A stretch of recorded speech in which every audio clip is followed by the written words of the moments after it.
ফোনের ব্রাউজারটিকে কম্পিউটারের ব্রাউজারের মতো করে উপস্থাপন করাই হচ্ছে ডেস্কটপ সাইট।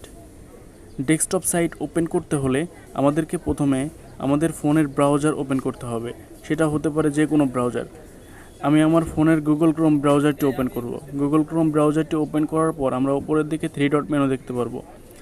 3 ডট মেনুতে ক্লিক করার পরে আমাদের যে অপশনগুলো আসবে তার মধ্যে থেকে নিচে থেকে 3 নম্বর অপশন হচ্ছে desktop site.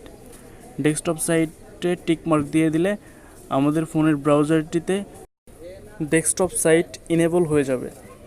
Desktop site enable হওয়ার পর আমরা যদি কোনো তথ্য গুগলে সার্চ করি তার রেজাল্ট আসবে এরকম।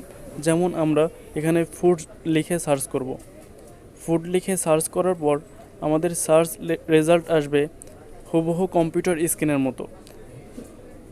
আমরা চাইলেই আবার এই ডেস্কটপ সাইটটা ডিসেবল করে দিতে পারবো।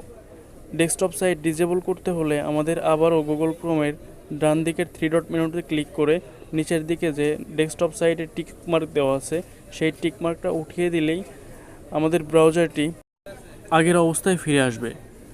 আমরা চাইলেই এভাবে খুব সহজে ডেস্কটপ সাইট ইনেবল এবং ডিসেবল করতে পারি। Thank you.